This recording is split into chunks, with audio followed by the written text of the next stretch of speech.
Real quickly, too, Bryan, it looks like they just dropped the numbers. So I think we're working on the graphic.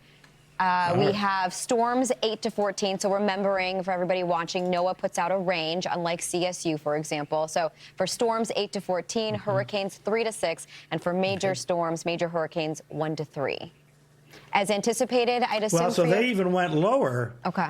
So they went lower on the named storms than CSU, but Phil Klotzbach indicated that they'll probably go lower with their forecast coming out here in early June. So I think the trend is that the El Niño is going to be stronger, the total named storms will be less, and so that's why we're getting the numbers we're getting. So you can see that it's, indications are a quiet hurricane season in terms of numbers, but sometimes the storms all form right around Florida or right in the Gulf or something like that. As it stands right now, everything is going to, if it's going to form, it's going to be in the Gulf. But obviously, we have a long way to go. A long way to go. And I mean, it does echo this idea of what an average season is now, and still within the range. With NOAA saying that it could be a near average or slightly below average season. You bring up 1983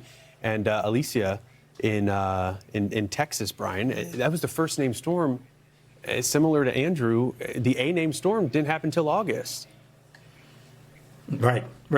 Yeah, and in South Florida, the hurricane season here really doesn't begin until late August and then through October. Yeah. So there's a long way to go before things really normally get going here. The earliest major storm, Category 3 or above storm in South Florida is Hurricane Andrew. So all the other hurricanes that have affected the southern part of the peninsula have come after the Andrew date if they were a strong storm. There are some strong storms earlier, but they're all relatively weak events.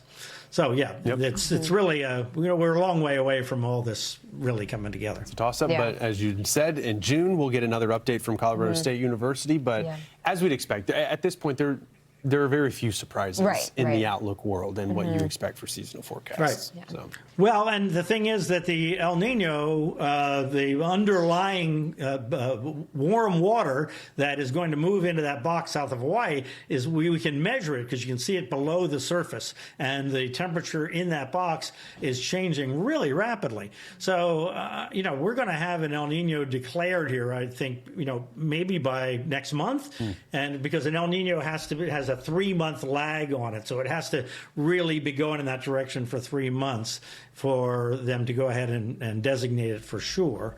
So, the way it's going, it looks like that's going to be as of next month, I think, maybe July at the latest. But in any case, the effects will already be kicking in early in the hurricane season if this trend continues.